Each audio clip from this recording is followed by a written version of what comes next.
Hey, everybody, welcome back to another episode of Lead Ministry Live and the Lead Volunteers Podcast. My name is Josh Denhart. Super excited that you're here today. You may be picking this up on the recording, but we're grateful that you're here. I have a very special guest today. But before I introduce her, I just want to kind of throw out there, right, that we're here in the home studio. Whoop, whoop, whoop. Rocking the periodic table right behind me. You can't beat that. But yes, we're here live talking with a friend of mine, Latara. How's it Hi, going? Josh. Good to see you. Good to see you. I'm so grateful. Good to Now, see you. Latara and I have kind of a unique story. So I was attending a conference as a presenter, and lo and behold, I was like in the little booth space that we had, right? And the digital booth space. And I did a breakout or something like that. And Latara comes on and she kind of called in to the space and she said, "Hey, could you kind of just talk to me a little bit?" So we kind of had our very own mini on the fly 30-minute coaching session. Do you remember that? Yes, it was awesome. Yeah, so that was kind of the start of our friendship. And you were like, "Oh my word, like I feel," and I was like, "I know, I feel like we're friends right now, right?" So that's super fun. Well, it's been impressive actually to get to know you. You know, it's kind of one of those things that I considered you a friend quick. And, so I call you on the phone sometimes, check in, see how you're doing. You're a member of the Lead Volunteers membership. Yes. So, yeah, tell us just a little bit about yourself. Okay, so I am currently the director of children's ministry at Good News Church. Yes. I also do youth ministry, and I have the wonderful privilege of being working for INCM, International Network of Children's Ministry, as their operations specialist, and Yes. I am just thoroughly enjoying both jobs. Just a wonderful thing. I have two kids I love dearly. I have a 14-year-old daughter, Jayla, and an 8-year-old son that's just precious to me, Carlton. And I just happy and just loving being here and being a part of this ministry and this community that God's called me to. That's fantastic. Well, the funny thing is that I was in your area at your absolute home turf camp, and yet you Yes, weren't able to be there, right? So I brought in the amazing chemistry show. I think actually you recommended me for that, yes. but you weren't there. Yeah, so we do this camp every year. We do a camp for foster and abused kids. Hmm. We do it for children and we do it for teenagers. And I actually was the teacher for the teenage Yes. kids. And so I got to miss the little kids last year or 2 years ago when we pre-COVID. I was the Bible teacher for that. And I'm so sad I had to miss that. But I heard you were wonderful Yeah, it was and super everyone. fun. Yes. Well, Every- I got to say, you and I have a lot of common friends, and they are giving us the quick shout outs right now, right? Yes. So well, I'm Shout out to very, my front row Kidman crew. yes, the front row kidman. That's right. Well, hey, listen, we have a great topic today. We've entitled this podcast, this kind of Lead Ministry Live, as more than a name on a roster. More than a name on a roster. And I think, that's a trap that people can fall in is you're like, I just have so many people that I have to find. I just need to fill these slots. And you actually, Latara, have taken a far different ethic with this. And so on the podcast, we kind of move through these, let's define it, let's develop it, and finally let's do it. So it's kind of a mental scaffolding. So from the get-go, how would you define relationship versus roster? Can you share that with us? Yeah. So I'll start with the easiest roster. I think a roster is just a list of people. I don't Yep. really know them, don't know anything about them, don't know what makes their heart beat, don't know how many kids they have. I just don't know anything. And I think relationship lends itself to communication, lends itself to knowing the people involved, Yes. and lends itself to growth. Right. Yeah. And so a roster, it has this feeling of just plastic, sterile, you come in, do your thing, whatever. But relationship has a layer of richness. And so I think it's pretty easy from a defining it standpoint. relationship is rich and roster is placed on the scales and left wanting, right? And I Yes. think everybody knows that. But the real question is, like, how do we go about actually attacking this? And so in terms of taking it deeper, talk to us about the idea of being valued, being seen, and being known. These are three big words for you.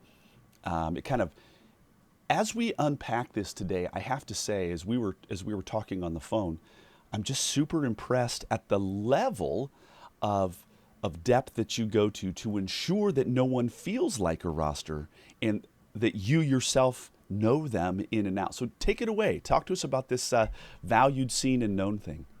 Okay, so I believe that every human being, right, wants these things. Every human being wants to be valued. Every human being wants to be seen and known. And I just think of that: do unto others as you would have them do unto you. Sure. And as I think through people that are entering my doors, whether it's parents, whether it's people on my team, how can I help them know that they're valued, seen, and known? How can I make them feel that when they walk away? Do they just think, oh, she's just another person saying hello, or she's a person that sees me, sees where I am, and so I go into ministry with that. When I see my kids, when I see my parents, when I see the people on my team, these are the things that are on my mind. Okay, so I have this value as well, but I think you have it in spades and you really have it deep into your heart. So, my question for you is, how did this come about? I mean, as we get into this and get into some of the practicalities, people are going to quickly see that you take this extremely seriously. You really value this. So, how is this such a value to you? Okay. I sort of stumbled into it. I really hate serving with people I don't know. I hate when I first came into this role here at Good News Church, Hmm. I didn't know anyone. And I was like, I don't want to just serve with people that I don't know. So, Hmm. how can I make that happen? So, I just started inviting people to lunch. I started inviting people to coffee. I started sitting down with people. And as I sat with them, it became such a joy because I began to do life with them in ways that I did not expect. Okay. And I So you stumbled into this. In other words, you didn't come in like with this grand plan. It's when you were like, I don't really know anybody. I don't think that's cool. So you started to get to know people, and then like you were surprised. Am I right? Yes. Yes. I was very thoroughly surprised because I think when you meet people one on one, they begin to peel the onion, right? Peel the layers of Yes. the onion off. And Yes. there are things that you cannot know just from seeing a person. That's right. But when you sit and you share with them, they begin to share their hearts, they begin to share their fears, their strengths, they begin to share their gifts, they begin to share their challenges. They welcome you in a way that's sweet and special, and just you feel so honored to do it. And the more that happened, I was like, you know what? Everybody that joins this team, we're gonna meet. We're gonna sit down. I'm gonna know them. Right. And And so not just hey, I'm going to connect with them on Sundays, but you actually went literally to the nth degree to ensure that these people were known and they were seen and they were valued. And you put real skin on the game. So I really do want to go into the like not just the theory. I think everybody gets that this is what we should do. However, what you're doing, it takes it to another level, and that's where I want to really spend the majority of our time. So talk us through this idea of pressing into the busy. Because as you sought to get to know people and you were like, hey, I stumbled into this getting to know somebody. It was cool. It was fun. I learned a lot. I was surprised. My heart felt warm toward them. And then you were like, this is something I need to do for everybody. Is that right? right. I do believe a big role of a kid ministry leader is shepherding Hmm. and shepherding our people well. And what that means is people come in all different shapes, sizes, and Hmm. everyone has their stuff, right? Everyone has the thing that are those things that are priority to them. And so I'm stepping into that. And so when I go into that, I go, it's not about me, it's about them, reaching Sure. them where they're at, right? And so that means a mom that is home on Tuesday. Maybe I'm meeting her at the park with her kid. Maybe I'm meeting her, at a play date. Maybe I'm meeting her. So what I'm saying is the context in which I meet people really depends on their own circumstance and As depends on opposed them. to them fitting into your schedule, Yes. you're fitting yourself into their schedule. This is again this idea of pressing into the busy because people are like, "Hey, I mean, you told me on one of our calls that you were like, people were like, "Hey, it's going to be really hard for us to connect." You didn't take that as definitive. Is that right?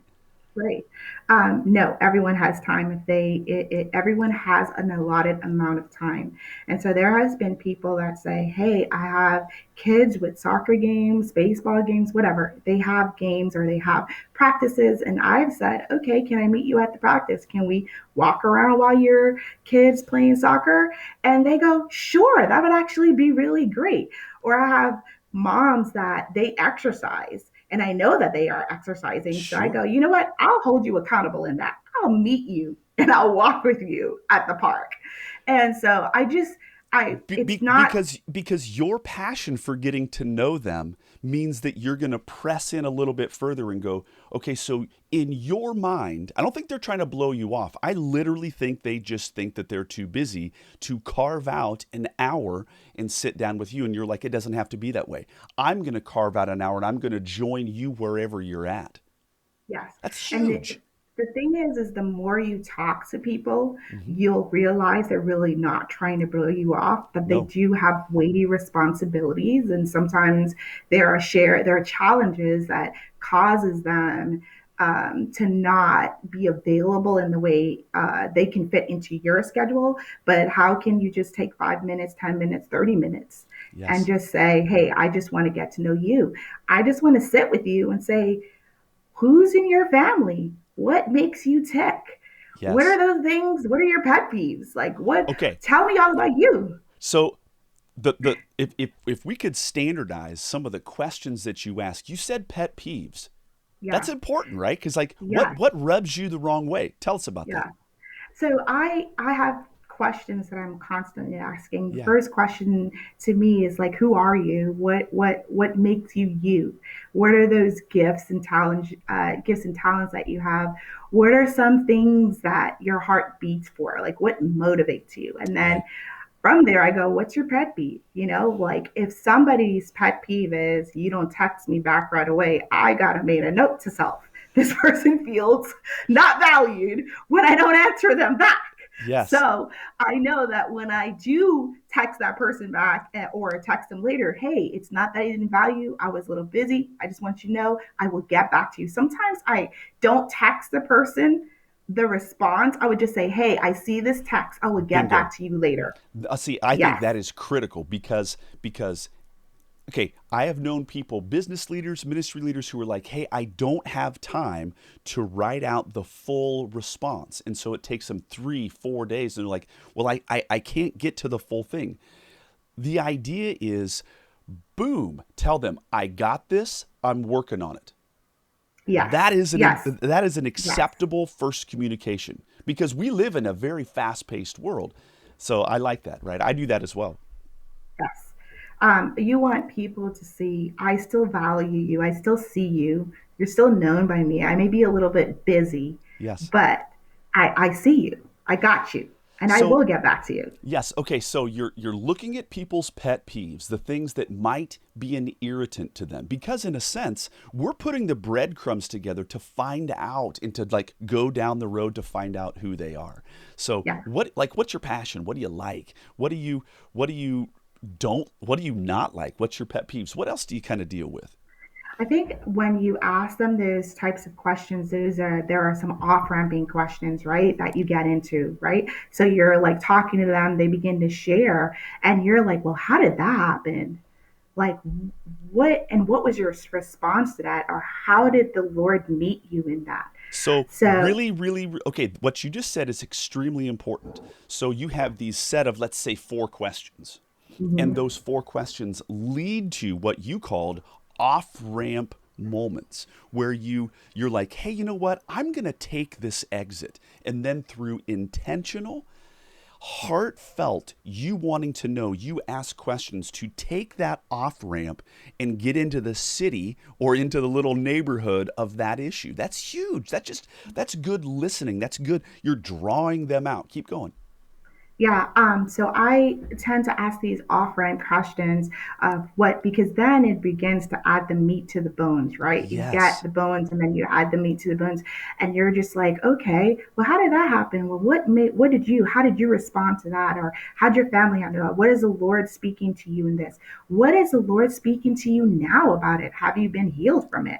I think it's Yes. discipleship questions Oh, that deep, lets deep. you know, where are they spiritually, where are they emotionally, where are they.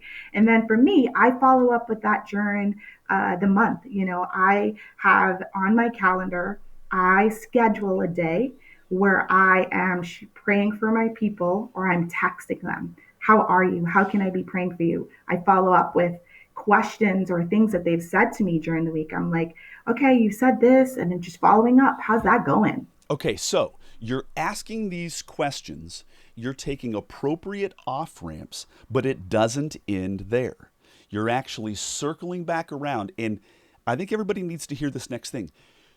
You take 1 day a month and you set aside all of the administrivia of ministry, and you're not taking meetings, and you're dedicating to go through and text and or email and or Facebook message according to who this person is, and Yeah. you're following up on the exact things that you heard and you talked about. Yes. And then that leads into a better relationship, because Right. now they've told you what's challenging. Now you get to follow up and say, how's that going? I've been Yes. praying for you. How's that going? And some people share praise reports. Hey, and I'm telling you, if you want to be encouraged, that's a great thing to ask, follow up on prayer requests, because Yes. people will share their praise with you. They will share their joys, not only their burdens, they share their joys, and you're just cheering them on. You're so happy when that result from the doctor comes back and Yes. God's doing a work in their life, or you're so happy when they get over something really hard. And so it makes, when you go through the hard things with them and you're praying with them, it makes it so, I feel like, so easy, because there is this joy in it and there is this hard moments, but you know that God's still working. You see the good reports, you see the sad stuff, but you see God working in all of it. Okay, I love this.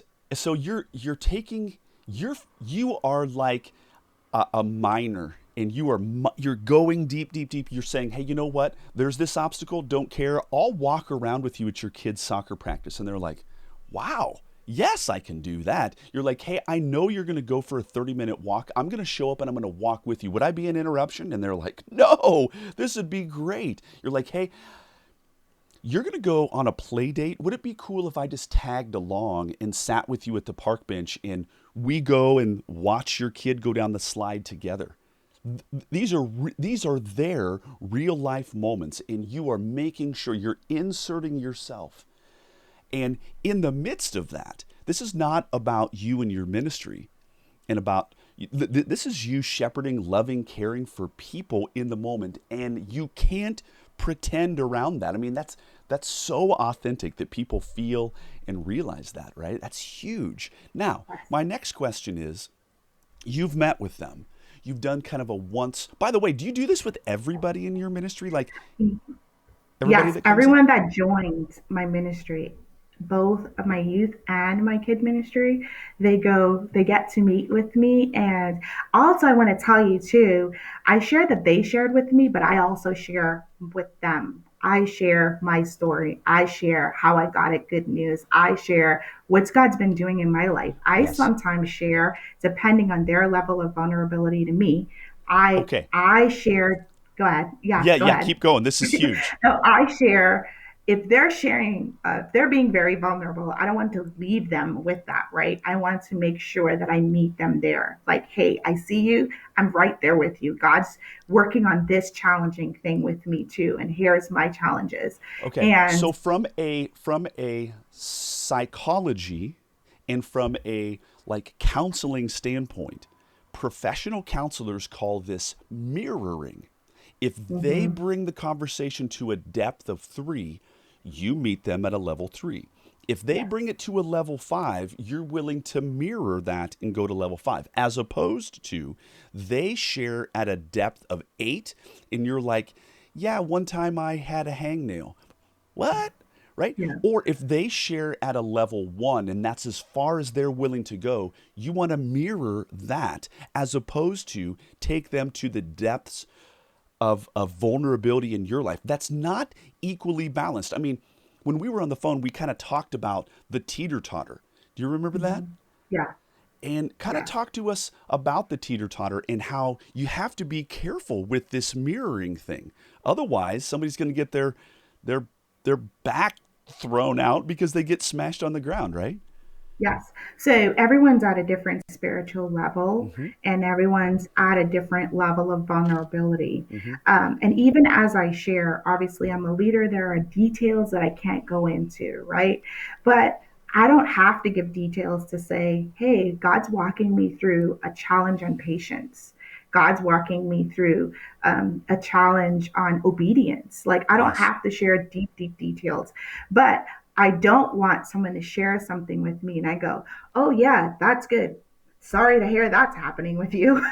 Yeah, I it's want to you're say, bringing I'm a your real person. I'm a Yes, real person yes, because I'm a real person. yes, I'm, God's working on me too. And you know what? They hold me accountable too. There absolutely. are They times ask where, you how that is going. yes, yes. There are times I text them and there are people that would say, what about you? And I can tell you, last year I went through a really difficult situation. Yes. And you know who showed up for me? It was my Kidman people. They showed Right. up in ways I didn't. They brought meals to me. They got encouraging texts. They were praying for me. Those Because people it's were a there. because you set up the ethic that it's a two-way street. That's what Yes. people don't always realize. It is a two-way street. You've done this. You should reap the benefits because that's what relationship is, right? Yeah. Relationship isn't a name on a roster. And if Yeah. it was a name on a roster, they wouldn't feel any emotional connection with you and vice versa. Right. Now, my next, go ahead, you were going to say, No, and how do, I want them when they're going through struggles. Like I'll tell you recently, someone was texting me and I can tell that she's having a hard time. yes, What I recognize that, what I said, you know what? She's having such a hard time and she's been my lead volunteer. I'm going to put her in an assistant role, and I wrote to her, I said, hey, I see you. I've yes, seen that you've been struggling and I've seen these things. So I'm just letting you know I'm going to switch your role for this season until things are past and things are better. And she appreciated that because right. she didn't have the voice. She didn't have the courage to tell me, they don't I want to tell need you, they don't want to let you down. I need to Right. take, she needed to take a step back, and you were an Yes. observant coach that said, hey, Yes. girl, it looks like you got a sprained ankle. Not punitive. You weren't saying, hey, something's wrong with you. No, Yes. it's, I want what's right for you. Big difference. Yes, yes, yes. You want to make your people, you want to meet them where they're at, and you want to set them up for success, Hmm. spiritual Yes. success. And I really, really, really, I mean, I say this, but I truly do care. And I say this to all of them, I care more about your heart than you serving. Praise I the care Lord for more that. about you than you just showing up on a Sunday. I want to make sure you're right. You're God's working in you and you're in a place that you can receive from Him fully. You don't want, you want what's best for them, not what's best for just you. Yes, I mean, yes, I get it. People have rosters to fill. Set that aside. It's out of the over. I care about you more than I care about this ministry. And people are going to, they can see when that is just placated words and when they see the heart and the ethic and the ethos. And I can see that in you. And that's why I wanted you to talk to us today about this. Now, how often do you meet back with people? So depending on the person, because there are Sure, some people who will say, "Hey, I really like that." There are some moms that they're like, "Hey, I really want to keep this up. I sure. really enjoyed this." So depending, so if they're in a community group, oftentimes they're not really wanting to meet back often. But if they're not in a community group, I would say, "Hey, in a few months, can we just go to lunch? Can I give you a phone call?" And so sometimes it's not even meeting them back up in the same way I met them. Of course. Sometimes it could just be a phone call where I just like, hey, can we talk? Or sometimes I say, can I take you, can we meet at a park after church or something that is, I don't want to make it into like this monotonous routine. I want to Yes. make it real, right? Yes. So what's that like? Sometimes that means me and my kids hanging out with their family. So Absolutely. that happens, and most of the times this happens organically. Most of the times when you meet with them eventually, and then there are times I'm actually so booked up I can't. You know what I say to them? Hey, I am, life is really full right now, but I really do want to meet with you. Is it okay if I book this with you like 3 months from now? Can I put a pin and a pause in it? And most time they're so gracious with you because they get Yes. it. They're Okay. busy too. Now, one of the reasons why I think that this is so important, right, is really really really important because, okay, I think that if I put something on my calendar, right, if I actually put it on my calendar, interestingly enough, like it's going to happen. And it may need to shift a day, it may need to shift 2 days, but if it's on the calendar, I now have the opportunity to do the joggling and the jostling of that opportunity. But like I'm just impressed that you care enough to get this thing going with people. You aren't saying that you're too busy, you're not taking the, by the way, do you do this with your like once a month nursery volunteers as well?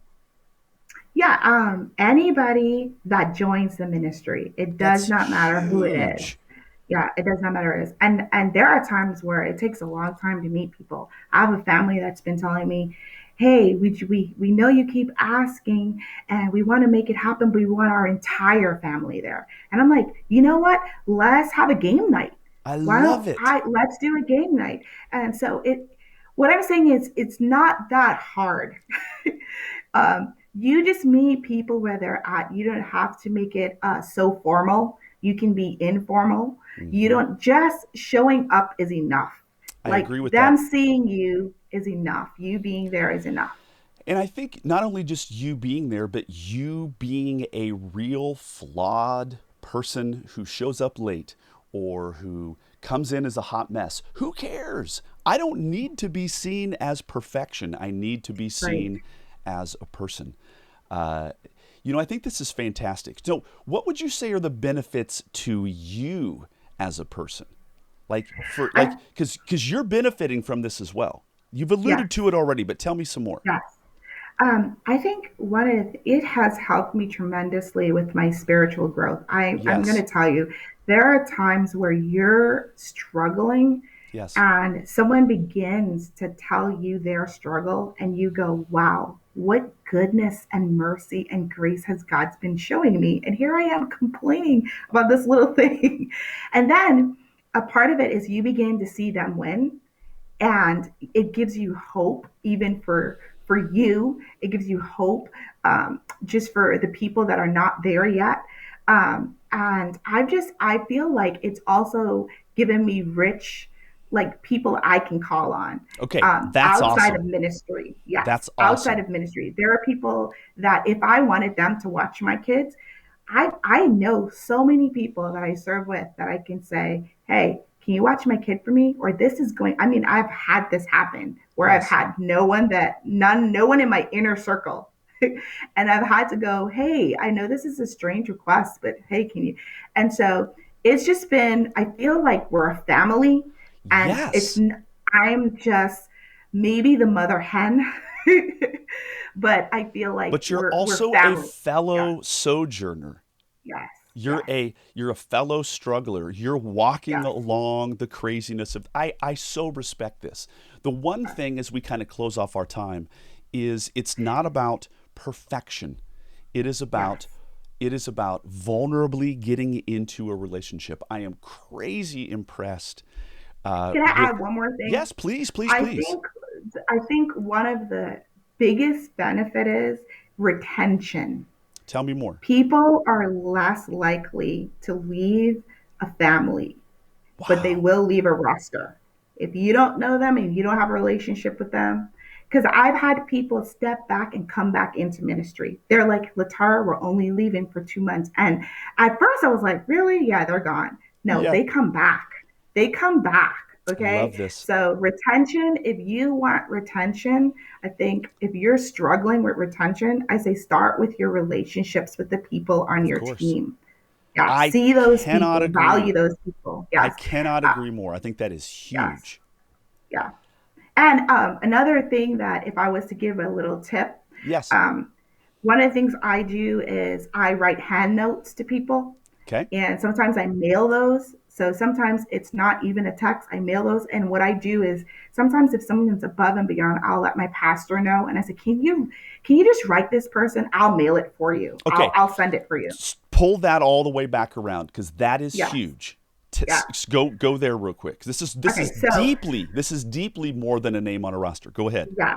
If I see people are doing something above and beyond, I want to let them know that they've been seen and not just in words that I say, oh, good job. No, I really am going to take the time out. I'm going to write you and say, hey, I noticed when this mom came in and you pulled her in, you talked with her and you sat with her, or I noticed that things were a hot mess and you went and cleaned that without being asked. Yes. I want them to know I see it. And so, I write them hand like letters or just good encouraging notes and I mail it to them.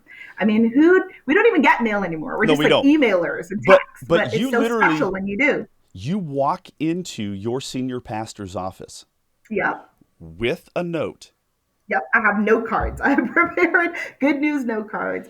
And and you hand it to I, him and you say, "I need you to do this." And does yeah. he take 2 weeks to do it? What's the story? No, usually if a good tip is if you have staff meeting, go into the staff meeting with your list, go into staff meeting with, and I would give it to him right then and there because I'm going to see him there.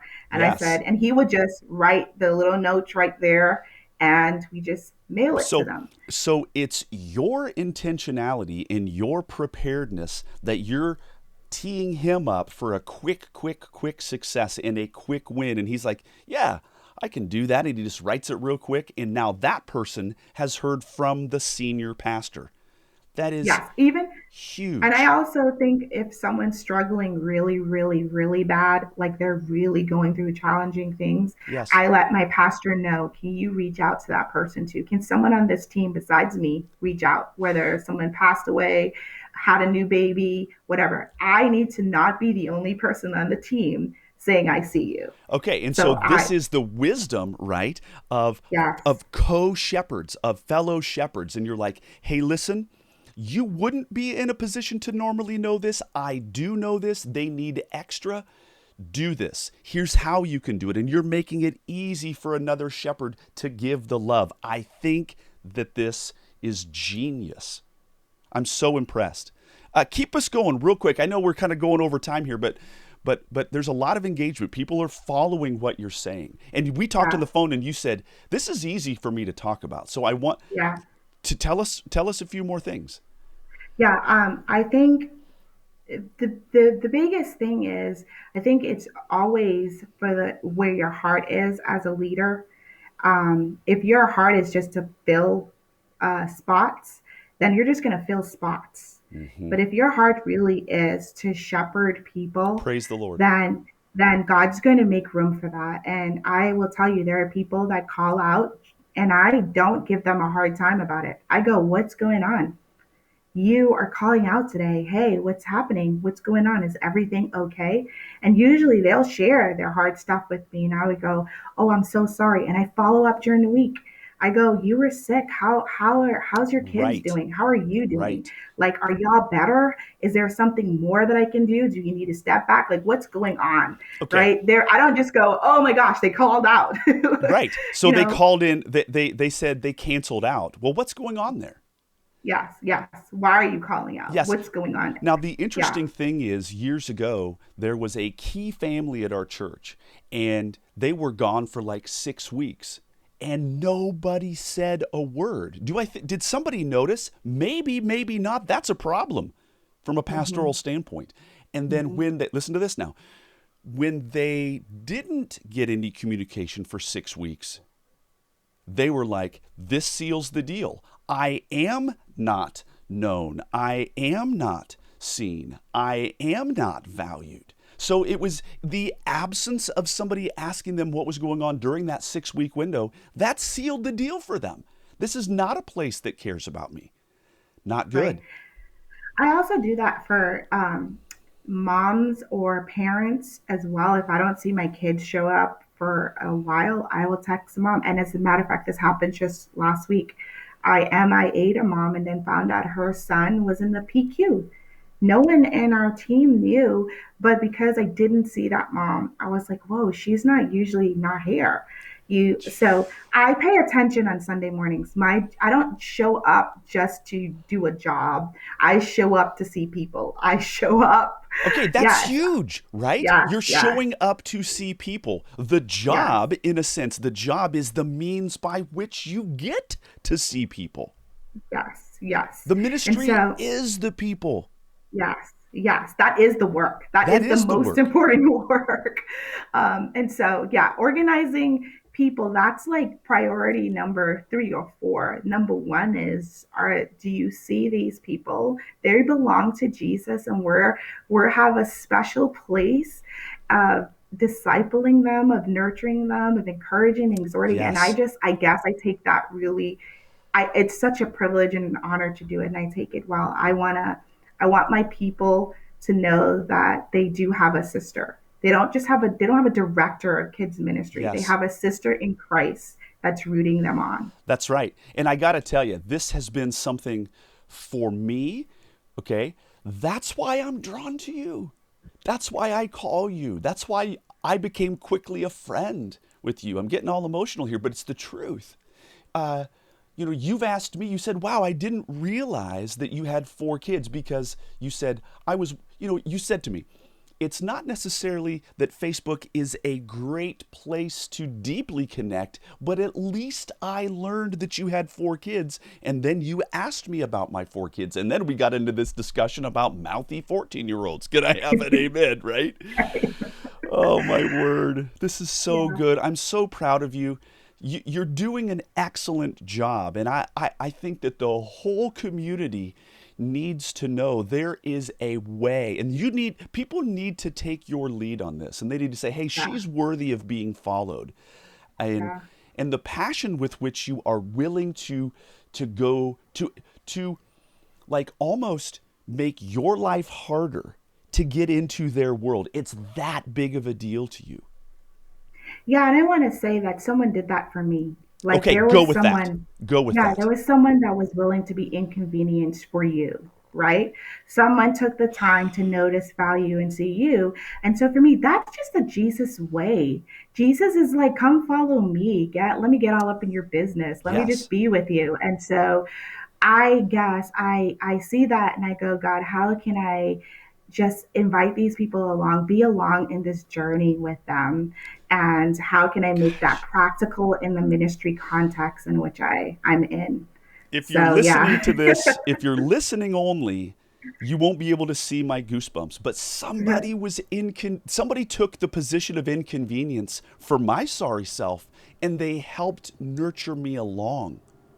yeah, That's like, let's go with that. That's what you're doing. And and by the way, you don't even view it as as an inconvenience. You view it as the beautiful opportunity that the kingdom provides for you. This is yeah. genius. Yeah. And I think that's when I think of discipleship, that's what I think of.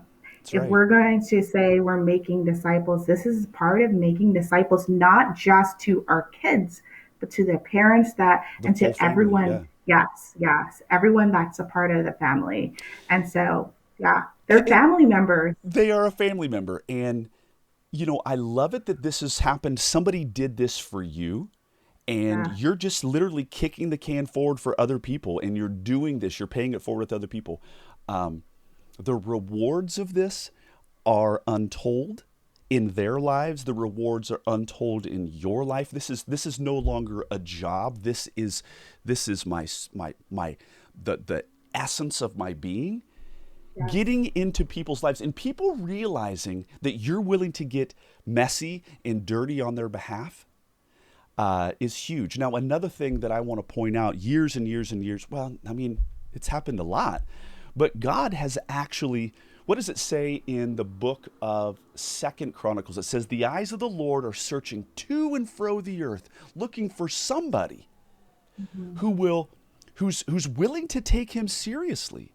And he sees you and he's like, okay, so there's one, and I have a herding sheep over here. I can trust her. So the opportunities that Sarah and I have had over the years is in part because God has seen us faithful in little. And then he's like, you know what? I can trust them. I can trust Josh and Sarah. I'm going to send this couple who is about to literally fall apart 9:30 p.m. the night before school starts.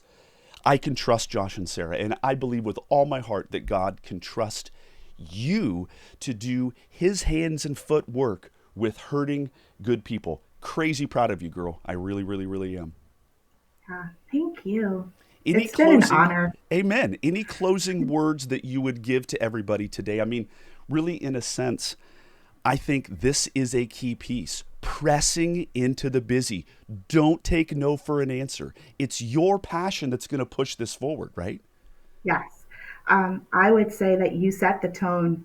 You set the tone. And if you are too busy or unbothered or not going to take the time, they won't either. So you set the tone. You're the one that is called to make disciples.